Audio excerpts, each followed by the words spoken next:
J'ai élevé du milieu du peuple un jeune homme. Psaume, chapitre 89, verset 19. Pourquoi Christ a-t-il été choisi du milieu du peuple ? Parle mon cœur, car les pensées du cœur sont les meilleures. N'était-ce pas afin qu'il puisse être capable de devenir notre frère par la bienheureuse parenté du sang ?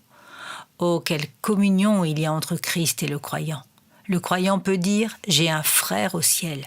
Je peux être pauvre, mais j'ai un frère qui est riche et qui est roi. Et souffrira-t-il que je sois dans la disette tandis qu'il est sur son trône ? Oh non, il m'aime, il est mon frère.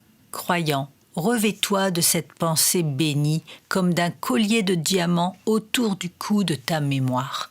Mets-le comme un anneau d'or au doigt du souvenir perpétuel et utilise-le comme du sceau même du roi, affranchissant les requêtes de ta foi avec la confiance du succès. Il est un frère né pour l'adversité. Considère-le, traite-le comme tel.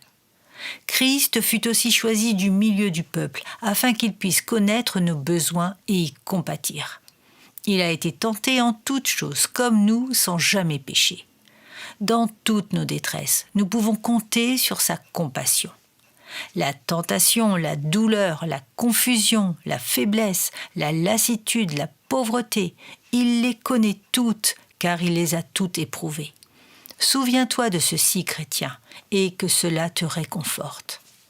Quelque difficile et douloureux que puisse être ton chemin, il est marqué déjà par les pas de ton Sauveur. Et même quand tu atteindras la sombre vallée de l'ombre de la mort et les eaux profondes du Jourdain tumultueux, tu y trouveras l'empreinte de ses pas. Vers quelque lieu que tu te diriges, il en a été notre précurseur. Chaque fardeau que nous avons apporté a jadis été posé sur les épaules d'Emmanuel. Sa voix était plus rugueuse et plus sombre que la mienne. Christ, mon Seigneur, avait souffert. Et moi, je me plaindrais ? Prends courage, les pieds royaux ont laissé une trace rouge de sang sur la route et consacré le chemin épineux pour toujours.